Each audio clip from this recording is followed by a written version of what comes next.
But I also got trained at the most liberal place in Colorado, at the University of Colorado Boulder, but the whole system, about how to deal with the Democrats and with an overwhelming sense of arrogance and entitlement about what is the right thing to do for all of us. And mostly I'm going to fall back on my role as a mom and a parent and what's happening to our kids. You can't tell me that you're a good leader for our state when we have the second highest drug addiction rate for kids and you're all in with the pot industry, or we have the sixth highest suicide rate for our kids and you haven't done a damn thing to fix that problem. Ask Children's Hospital. Our kids are not learning what they need to. 60% of our kids in Colorado can't read, write, or do math at grade level. And now, what are you doing to protect our schools after what happened over the last couple of weeks? I'll tell you what, they tried to pass legislation a couple years ago, 2 sessions ago, that would destroy any ability for principals and leaders in schools to hold people accountable for bad things happening and kick our SROs, school safety resource officers, out of the schools. That is not the kind of leader that moms, dads, people across Colorado want. There is only one Republican who holds a state office in Colorado.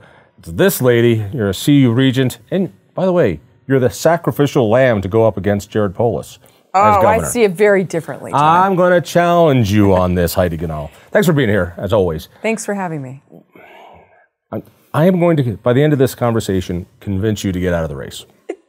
That's not going to happen. It is absolutely going to happen. No. So, before all this started, I'm sure I wasn't the only one going, Heidi, are you nuts?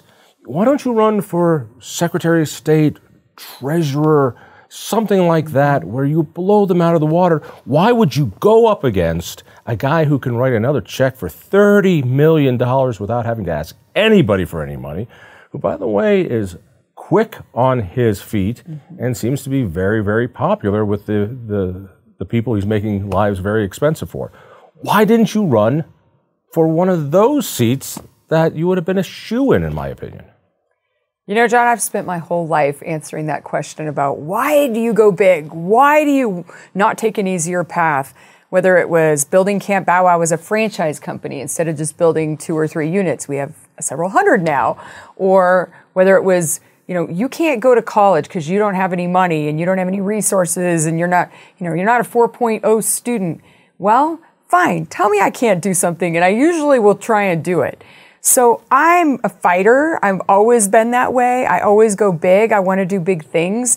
And right now, the most important thing we can do is go all in to save our state, to save our country, really to save our kids and our grandkids, because it is a hot mess right now. And we've all got to be the change we want to see in politics and leadership. But Yeah. You're a super chick. You're able to do all these other things. This is a completely different arena. Is it? How many times have you been up against one person who was the richest man in Congress, who can write a check? I don't know if you know how the campaign finance laws work, but... Oh, yes, I do. I've gotten very familiar with them. But you can ask somebody for, I think it's like $800. $1,250. $1,250. Yeah. Which means you have to ask somebody, you have to ask hundreds, if not thousands of people for every check he writes himself for $1 million. I mean, right then, you're spending your time begging for dollars. He's just writing a check. I see it differently. I see it as asking people to invest in taking our state back. And I love calling Jared out and saying this is an election, not an auction. And we're going to do that publicly and track how much money he's spending, because I don't think people of Colorado want him buying their votes necessarily. And I don't think they realized what was going on last time, but now we do know. We know that he spent $24 million last time, and he said he'll spend upwards of $70 million this time. For what? I mean, there is only so much he can do to hide from his record, and his record stinks. He's destroyed our state. So we just have to get the word out to people of Colorado that it's time for some different leadership. It's time to do things differently. And talk to Meg Whitman or talk to Mike Bloomberg or talk to Jeb Bush about how that worked for them. I truly think it's a special moment in time, and people are fed up and not going to let their vote be bought this time. You say that he's ruining Colorado. I know he is as well. And I know it because I see the policies that he's putting in, not just the bills he's signed, but the regulatory changes he's made to kill our ag industry, our ranching industry, our oil and gas industry, what he's doing to small business, how he's letting minimum wage destroy small businesses. I see what he's doing against gun owners. But he has this way of washing his hands in a kind of Pontius Pilate way, which is, hey, I'm not putting in gun laws. I just gave permission for anti-gun cities to put all these gun laws. They can't loosen any laws, so they can only make them worse. I'm libertarian. Yes, I love that. He's libertarian. But I've given cities the ability to ban vaping products. I'm banning plastic straws and telling restaurants what they can or cannot put in their takeout bag. You know, it's ridiculous stuff. Has it gotten to the point, though, that the average Coloradan connects the economic hurt that's going on in the state to this one guy? It's not a good year to be Joe Biden, but it might be a good year to be Polis. I can't tell you how many people I talk to across the state, and it's not just Republicans, it's unaffiliated, it's Democrats, who cannot stand his arrogant approach to leading and his dismissive way of letting everybody else do his dirty work for him, his bureaucrats, his boards and commissions. Well, talk to the farmers and ranchers across Colorado about Meat Out Day or introducing wolves or being an advocate for wolves. And don't get me started on Marlin and how he's involved and hurting people across this state of Colorado. He's behind the scenes, but he's very involved. And then, you know, he's done, 500 plus executive orders. He has 300 boards and commissions. That the good news is the minute I'm elected, I can undo a lot of that. And I like to say when I'm elected governor of this state, most of the work I'm going to do is undoing things. It's a long road from here to there. Just 5 months or so. Well, there's two hurdles. Yeah. First is a primary coming up in just a few short weeks. Your opponent, Greg Lopez, I like Greg. I think Greg would be a superb governor. I think he's good on policy. I think he'd be strong on the issues. I think he'd do largely a lot of the same things that you would do in office. I have a hard time seeing him win in a primary. Not only because you've won a statewide race, but it's an issue of money. And you need to be able to raise some money. And he hasn't been able to do that in 2018 when he ran, and I don't think he's able to do it now. And while it's not everything, it's something. How are you doing on money? We're doing great. That's what every politician says. Prove it to me. Well, the numbers will show. We've raised probably around $1.25 million at this point, where I think Greg's raised under $100,000 since the race began. And we are investing our money in building a ground game and building a digital presence, because we won't have the mainstream media to help us, obviously. And just building a relationship with the people of Colorado so that when we do win the primary, we're ready to rock and roll and take on Jared Polis. And the way we're going to do that, John, this isn't magic. It's a movement. We've got to build a movement. We've got to get all these groups that are unhappy about what happened. And I'll tell you who they are. It's the energy workers. It's the restaurant workers and owners. It's the parents. Parents are totally ticked off. That's why we flipped 10 school boards last fall. So we've got to get all those groups, and this is my job as a candidate and as a leader, together and working together to inform the rest of the folks who don't pay attention to politics that there is another option. And they need to tell or call out Jared for the things he does through his bureaucrats, his agencies, his executive orders, his boards and commissions. That is how he does his dirty work. Is it plain enough in that Colorado's inflation rate is considerably higher than the national inflation rate? Yeah, you called it the Polis premium. Yeah, the Polis I like that. I've been using that. Oh, good. The Polis inflation premium. You can call it the PIP if you like. It's because of these changes, and they're only going to get worse. And that it takes years for any policy change to really manifest into what it does to the economy, which is why so many producers want to get out of Colorado and go to Texas. That's right. But I don't know if the average citizen, particularly working moms, have the time to go through and figure out that the cost of the food I'm buying and the gas I'm buying has gone up so much because of his policies. I think they do know. They're paying attention now. They're paying extremely high gas prices, which is the top thing I hear about. Number two, it's costing incredible amounts of money to heat their house, to buy groceries. We have a baby formula shortage. Do you see Polis doing anything about that? Okay, here, let's talk about what's happening in our schools, the nonsense that's being taught in our schools. And we have school choice in Colorado for people who can afford it. For people who can't, they are stuck in this cycle of Denver Public Schools. 5% of African American and Hispanic kids can read at grade level. That used to be one of the best districts in Colorado. It's gone to heck in a handbasket with Democrat rule. Did you just say heck? Yes. I have kids. Oh, you really had to do I have little kids.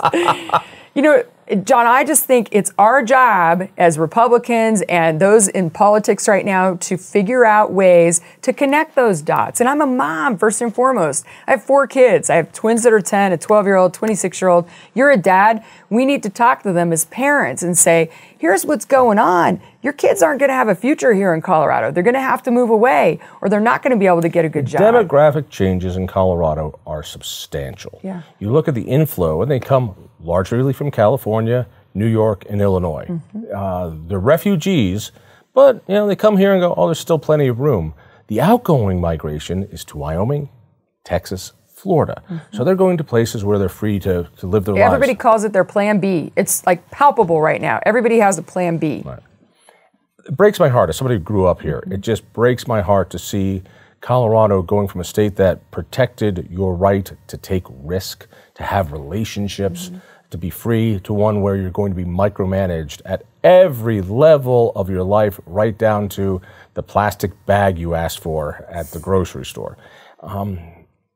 Now, I get carried away on that stuff, but the crime, the prices, this weird feeling of indoctrination that's going on in our schools, it's amazing to me how many middle-of-the-road people are going, this is getting bad. Something needs to get done. I don't know if it's going to get bad enough soon enough for you to win. I believe it is. I think it already is. I have people volunteering and donating that have never paid attention to politics, and it's mostly parents. Parents are ticked off right now, and they are the ones sensing that things aren't right. That's how we flip those 10 school boards. You look at Beth and Lindsay and that run Jeffco Kids First. They have 6,000 parents in that group. Yep. You've got groups like that all over the state they just need someone to lead them to a brighter vision for Colorado. And I am happy to be that person. I have big, bold ideas to change our state back to the way it was, mostly undo things. Right now, 3 ideas that you will actually be able to get done. Well, I'm going to do everything I possibly can to go all in on school choice. That's the most important thing we can do, is give power back to parents, that if their kids are not learning what they need to or not learning things aligned with their vision and values, get them out of the schools. Put them in a different option for learning. That's the most important thing we can do in education. Got to have competition and choice. Number 2, on the economy front, first we've got to get our oil and gas workers back to work. We produce the cleanest energy on the planet right here in Colorado. Why on earth are we going to Iran, Venezuela, Russia to buy this stuff? It's ridiculous. Now, you're not old enough, but I certainly am old enough to remember that the idea of America being energy independent was complete science fiction. It could never happen. I remember that. Take the damn compliment. I'm as old as you. Take the compliment, lady. And we're losing that. We're giving that away. Although I think a lot of Coloradans want a green economy. We can have both. We produce the cleanest energy, oil and gas production on the planet right here in Colorado. We have the strictest regulations. Why wouldn't we want to produce it here instead of producing it in places that don't care about the environment? We all care about clean land, clean air, clean water. School That's choice, a bump. Energy. What's the third big idea? So crime. I've got to go all in on crime. I need to ask you. Yeah. Are you for it or against it? Yeah. I'm the daughter of a cop, a reserve police officer, who taught me that law and order is one of the most important tenets of our democracy. And right now, I was just in Chicago a month ago talking about the crime rates here, and they were like, I'm sorry, what? Are you talking about Chicago? I said, no, I'm talking about Denver and Colorado. And not just Denver, I'm talking about Durango, La Junta. The homelessness issue is crazy. We can deal with it with compassion and tough love. We do not have to have tents and needles all over our streets. And then I've got to fire the parole board and put people in control that will make good decisions. We've got to replace the head of Department of Justice, public safety. I don't think folks understand the tentacles that the governor's office has. Yeah. And it's grown year after year as the legislature has created new departments, new offices, new boards. Very much like the president, the power of the presidency over the last 100 years has just exploded ridiculously because of the same reasons it's happened here. And we could get conservative legislators, we could stop bad ideas from becoming bills, but the day-to-day operations of the government goes to Jared Polis. Let me ask you this one. I don't know if you've had debates yet with Jared. You will. I'm looking forward to it. Oh, it'll be fun. I'm looking forward to it as well. I find Jared to be the Muhammad Ali of duck and jive, in that he floats like a butterfly, in that he knows policy so well that you try to stick him with this issue. You raise the gas tax without a vote of the people, and now you conveniently decided not to implement it until after your re-election. And I'm sure he'll do something, and it'll sound reasonable. I'm upset that our press doesn't then follow up with the next question and the next question. How are you going to be able to hold him still? Because unlike his two predecessors, Ritter and Hickenlooper, who they just kind of were hands off and let their guys do it, I don't think they knew better. This guy knows better. He knows he's damaging the economy. He knows he's damaging working families. He knows he's causing inflation. He knows he's making it harder to lower taxes. He knows all of these things, but he can't say no to his left wing.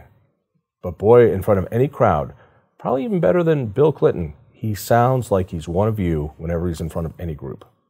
Well, I have 10-year-old twins, so I debate all day long. I can guarantee I've been in the trenches. Now I know why you're running for governor. You just need to get out of the house. Yes, partly, although I'm bringing them along on the trail a lot with me. Jenna's my secret weapon, my 10-year-old little girl. She's fearless.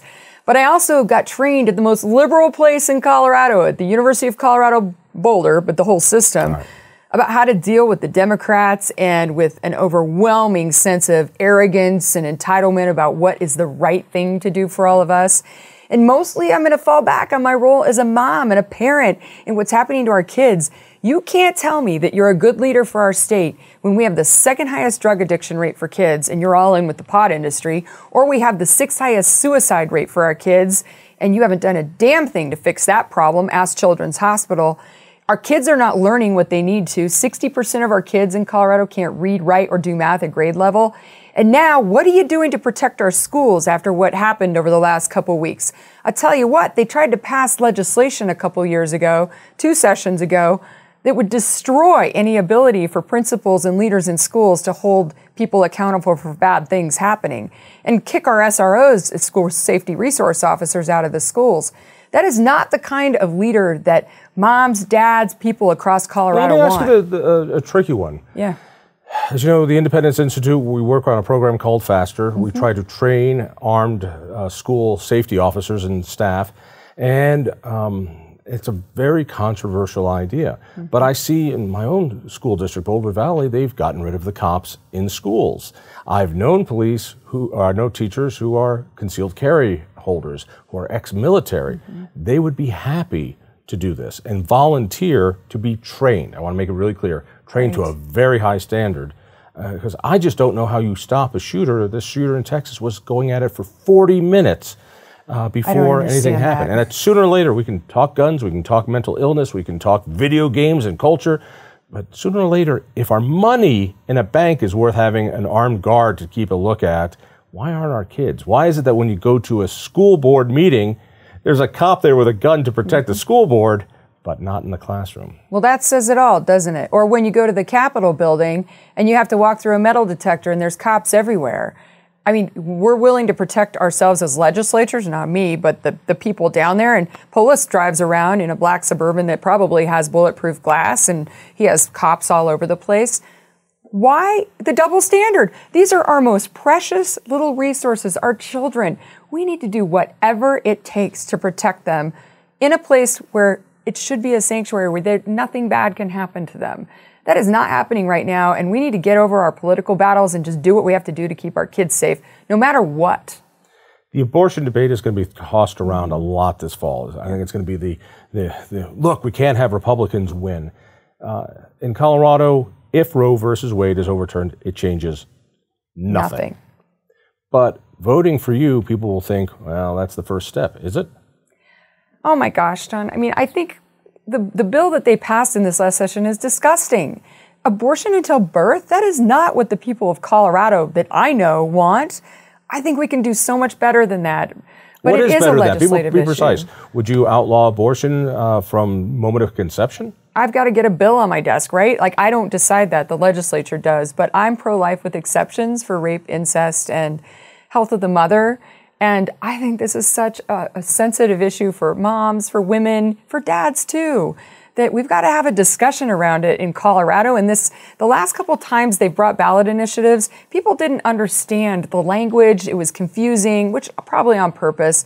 So I want to create a place in Colorado where we can talk about what technology shows us now and what adoption looks like now. It's so expensive and hard to do, and how we can take better care of the moms that do get pregnant and decide to keep their boys. And so I think there's so much better we can do, and that's the platform I'm going to take let's absolutely talk about it. Is abortion one of your top issues? I mean, it's one of the most important things because of the bill that they passed this recent session. But Roe versus Wade puts that decision back to the states. And as governor, I've got to represent Colorado and make sure that... And it goes through the legislature. Yeah, and it goes through the legislature. So I don't see Colorado ever being a strong pro-life state. We've had chances, that hasn't changed. I don't see it becoming an anti-gay state. I don't see it becoming an anti-pot state. I don't see any of that happening.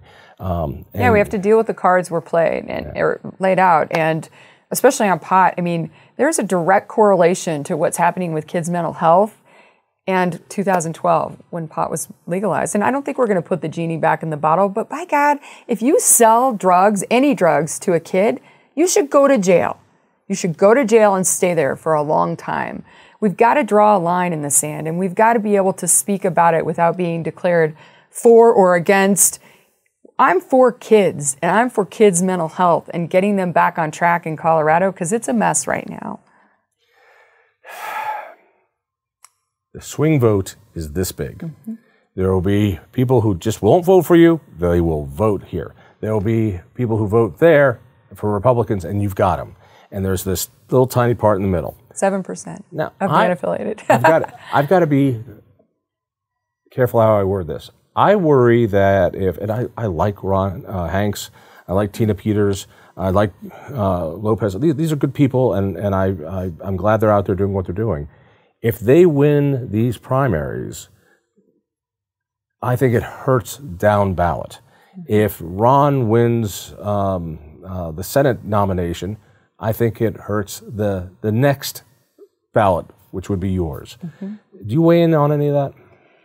You know, I've got to play the game the way the rules are set up, and I've got to play the game with the cards I'm dealt, and I'm focused on my race. Yeah, are things going to make it easier or harder? But boy, that has been the case the whole way along on this journey of 8 months since I launched the campaign, but 6-7 years as a regent at the University of Colorado and a statewide elected Republican. So I think I've got to stay focused on the things that Coloradans care about, which is crime, the cost of living. So you haven't made any endorsements in any of those other races? No. Have you made an endorsement in your race? Yes, me. Okay. Right. How are you going to reach suburban moms? This has been the big issue. Republicans can't do it. They've never been able to do it. I look at Jeffco as kind of that bellwether, which is if you win Jeffco, you win That's how I won the Regent race. I won Jeffco. You did? Yes, I did. I beat Alice Madden in Jefferson County. And that's why I think I'm the best candidate to vote for in the primary. I've done this. I won just a few years ago. I'm the only Republican that has won statewide in 8 years. And I did it because I am a suburban mom. I have 4 kids. Education's my passion. And making sure that we can afford, our kids can afford to go to school and do great things and stay in Colorado, which is an issue now. I have a 26-year-old who's staying with me right now. Moved back from Oregon, thank goodness. I know. She's got a puppy, so it makes it fun. She has a 7-month-old golden retriever puppy. But, I mean, Tori's really she's my example for how hard it is to afford housing, to how hard it is to get a job that keeps up with inflation. I look at, for instance, the energy codes that Polis's energy czar, Will Tor, is pushing, and now this new bill that's been passed up that will require people to have these to go gas-free. If you talk to the folks up in Superior and Lafayette, they're finding out it's $100,000 more to rebuild their house to those carbon-free, all-electric codes. Yeah, they can't. And you wonder how Tori, your daughter, is ever going to afford a house in Colorado. That's the insult I see coming from our governor when he talks about all the things we've done to make it affordable for you. He's done anything but. He's made it completely unaffordable to live in Colorado. Put our oil and gas workers back to work so we can get the cost of gas down. Stop suffocating developers and real estate folks with regulations so that they can't build affordable housing. And stop putting your boot on the neck of small business owners. If you talk to any small business owner that made it through COVID, they made it out by the hair of their chinny chin chin. If you say, oh, the government was so helpful, they will laugh at you. They will literally laugh at you or punch you maybe. But I think, our family owns restaurants and I grew a franchise company, so I know better than anything the most important thing I can do as governor is get out of the way. Get out of the way and let small business owners do their thing and create jobs and treat their employees with the respect and love that all of the ones that I know do. I don't need to tell them how to treat their employees or their customers. The dollar will do that magically. The free market will do that, won't it? You have money. You sold a nice business. You own restaurants. You serve meat at your restaurants, which is going to be there bad. will never be a meat out day in the Governor Ganahl house. But at the same time, you are not, close to being a billionaire or a half a billionaire or anything like that. Yeah. You are a successful businesswoman, and you sold a business. You've got enough. You could retire. Let's be honest. You could retire. But I have four kids, John. Probably not. you can't finance this race. Right. I need people invested in taking our state back. I mean, I've also focused for the last few years since I sold the business on giving back and figuring out how to use the precious dollars I made started from nothing to build Camp Bow Wow and built a business that I so loved and appreciated being able to help other people grow their American dream. It's funny. Part of my life is begging for money. That's what I do for the Independence Institute. Believe it or not, we don't take any government money as if they would offer it. God bless you. And I talk to entrepreneurs, and I say, if you had to start your business today, would you do it in Colorado? I've never had a single one say, oh yeah, I could do it again, and I could do it here. No, we've got to change that. This is the Wild West. This is the big frontier where we go big, and this is about opportunity. Colorado is about opportunity. And when I sum up why I'm running, or when I'm talking to the average person in Colorado who doesn't pay attention to politics, I say, wouldn't it be great if you had a governor or a leader who trusted you to make good decisions about your business, your kids, your life, your family, your health? I want to leave it there because I think that says it all. I believe in a Colorado where we crave the freedom to make our own decisions. That's it. And I see in charge our overlords who crave the power to make our decisions. You just nailed it. Best of luck to you. Can I use that on the campaign trail? Only if you pay me. Thanks, Heidi. John. If you enjoyed that conversation, by all means, click one of these other great programs. We have the best conversations with the most fascinating Coloradans. And subscribe to our channel. Just click down below and hit that little bell button too. You don't want to miss a single show.